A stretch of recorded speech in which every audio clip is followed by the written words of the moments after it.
Hola, buenos días. Nosotras vamos a hablar sobre las corrientes psicológicas. Mi equipo está integrado por Lisbeth Guadalupe Gallegos, Sequeira Viviano Yuruari Isabel, Ávalo Segura Elizabeth Alejandra, Ramos Bernal Francesca, García Rivera Junior Iván, Reyes Méndez, Georgina y Jacqueline Cantú Palacios. ¿Qué es la psicología? Vamos a hablar de corrientes psicológicas, pero es primordial empezar a hablar sobre la psicología. En la diapositiva, Eli, la diapositiva.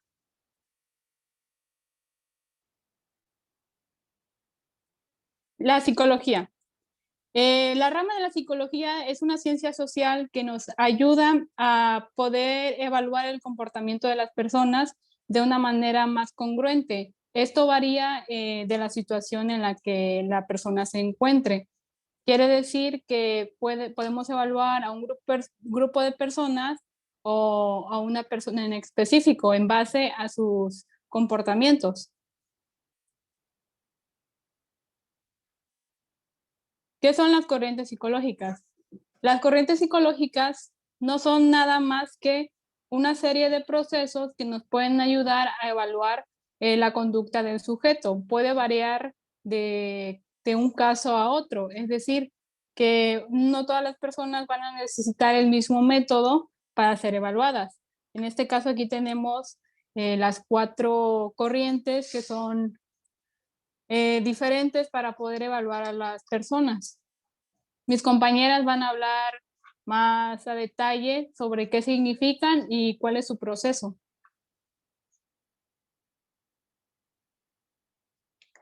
El conductismo. El conductismo se originó con la obra de John Watson, un psicólogo americano.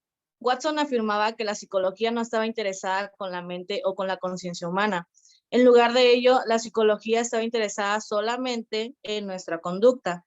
Es por eso que los hombres podrían ser estudiados como los monos y las ratas.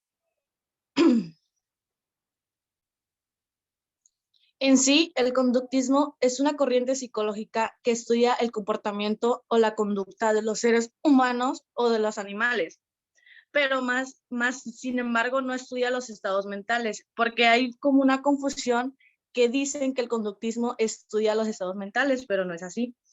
Los estudia a través de procedimientos objetivos y experimentales. La psicología conductual aportan elementos que permiten desarrollar programas para la prevención y manejo de conflictos personales que hubiesen en alguna organización o empresa. Por eso se desarrollan programas para que no se lleguen a haber conflictos entre ellos, entre los miembros de una organización laboral.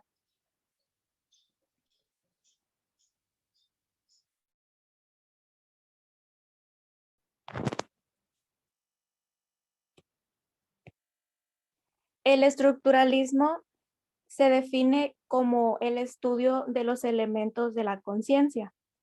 Esta corriente trata de analizar la suma total de la experiencia desde el nacimiento hasta la vida adulta.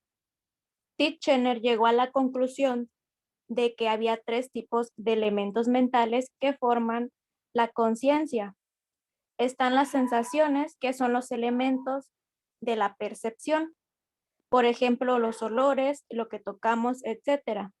Las imágenes, que son los elementos de las ideas, lo que pensamos, lo que imaginamos. Y los afectos, que son los elementos de las emociones.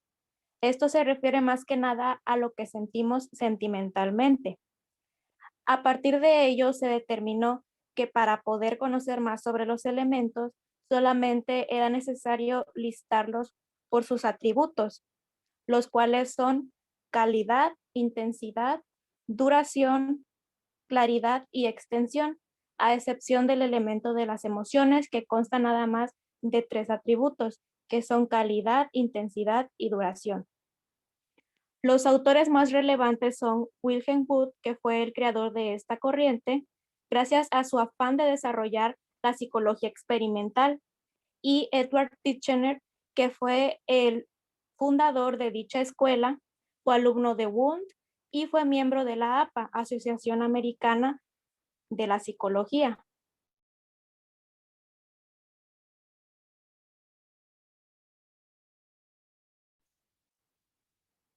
Bueno, el tema enfoque o teoría funcionalista comprende la realidad social como una agrupación de personas que conviven condicionadas por un sistema que, por supuesto, además de que cumplen la función de justificarlo y de perpetuarlo. Por lo tanto, las ventajas de este enfoque nos permite conocer los valores, ideas, concepciones sobre lo bueno y lo malo y en definitiva al compás de los comportamientos de dicha sociedad, como grandes empresas, gente más conservadora, entre muchas más. Esta teoría nos permite ser útil si centramos nuestros estudios en los niveles altos de la sociedad. Por esta razón, son los que más se benefician la explicación de que el mundo da al respecto funcionalismo. Dada la explicación, en conclusión, este enfoque es un criterio científico que construye la comprensión de todas las partes que conforman a la sociedad, partiendo del rol que desempeñan cada una de esas sociedades o personas. Un ejemplo de esta teoría sería de que puede ser en la vida cotidiana, lo cual representa la forma de una persona tiene para adaptarse al entorno en el que vive, siendo su realidad y viviendo cómodamente en su entorno. Unas de las características de este enfoque podría ser el cultural, el social y el de personalidad, donde el cultural nos menciona que son normas, valores, lenguajes y símbolos de dicha sociedad. La social es la manera en que se asocian o relacionan las personas y la aceptación entre ellas. Y por último, el de personalidad son las motivaciones y características de la sociedad, como metas, aspiraciones, logros, entre muchas más.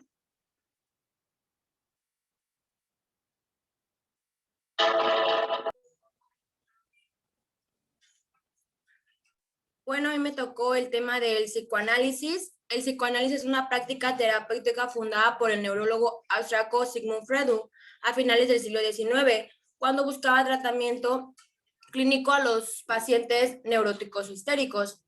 El psicoanálisis es un método de investigación y tratamiento terapéutico de algunas enfermedades mentales, a partir de la comprensión del comportamiento, sentimientos y modos de pensar del paciente. ¿Esto para qué sirve? El psicoanálisis y la terapia psicoanalítica sirve para aquellas personas que sienten que caen en una forma recurrente bajo el peso de síntomas psíquicos, lo que impide que puedan desarrollar todo su potencial para ser felices individualmente, ya sea con sus amigos o su familia, o también como sentirse exitosos ya sea en el trabajo o en cualquier ámbito en que estén. Siguiente.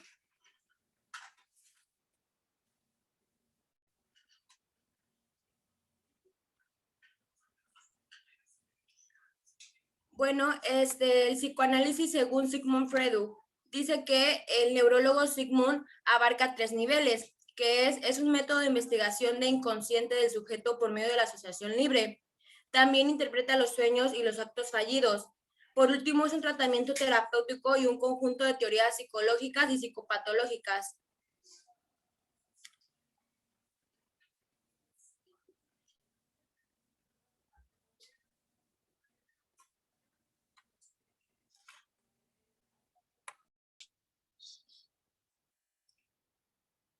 Ok, yo les voy a hablar un poco acerca del cognitivismo, que bueno, esta teoría es una de las teorías del desarrollo humano que estudia los cambios en la manera de pensar a través del tiempo mediante la práctica.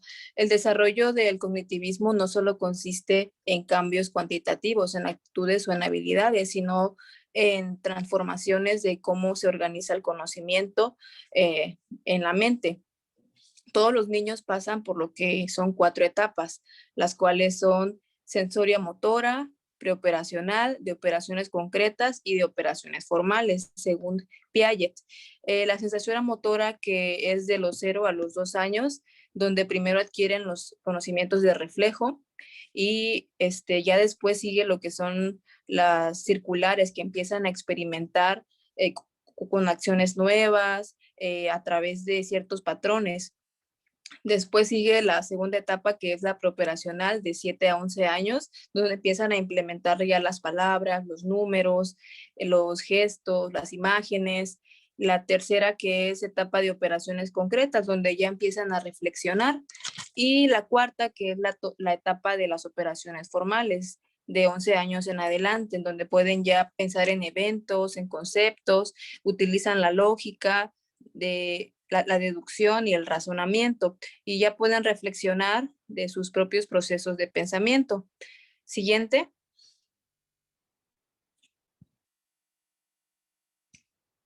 Ok. Algunas de las características son las condiciones ambientales, que forman parte de facilitar el aprendizaje, las explicaciones, las demostraciones, los ejemplos, que consideran como aprendizajes así para facilitarlo más. El conocimiento también debe de ser significativo y que ayude al estudiante para organizar y relacionar la nueva información que está adquiriendo. Esto quiere decir que todo aquello que se guarda en la memoria lo relacionan con los conocimientos nuevos que van adquiriendo día a día, y para que así el entendimiento sea más concreto.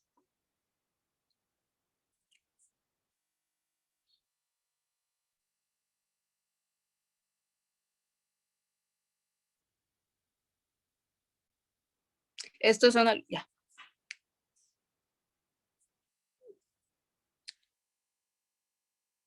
Eso es.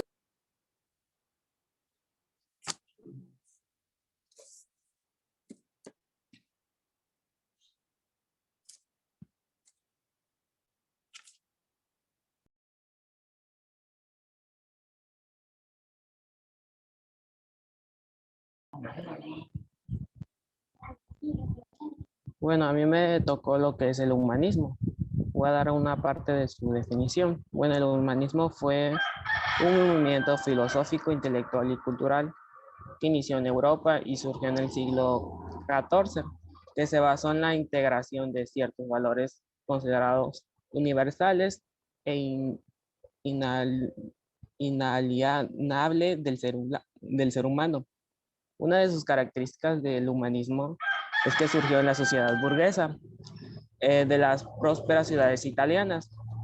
Otra de sus características es que reemplazó la concepción teocéntrica del universo propio del mundo medieval. Otra de sus características comenzó a abandonar el latín como lengua de la literatura y la filosofía. Otra de sus características es el pensamiento humanista, que dio lugar al surgimiento del Renacimiento en cultura. Siguiente, Eli.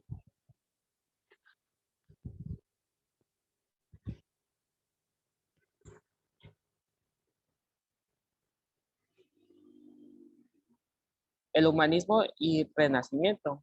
El concepto de renacimiento fue un periodo histórico que se extendió en el siglo XIV hasta el siglo XVI, que buscó dejar atrás a la Edad Media y dio paso a la Edad Moderna. El humanismo fue una corriente intelectual que se desarrolló durante este periodo histórico. Entre los estudios más destacados de esta época está Leonardo Bruni, Giovanni, Juan Luis y Erasmo y Tomás Moro.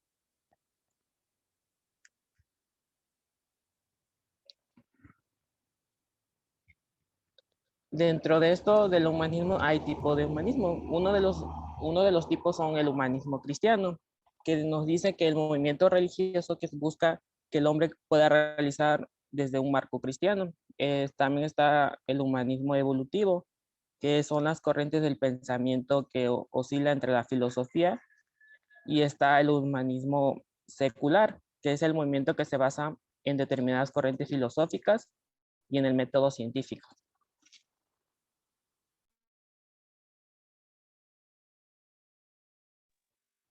Esto sería todo de nuestra parte, de nuestro equipo. Gracias por su comprensión y por atención a la explicación del tema.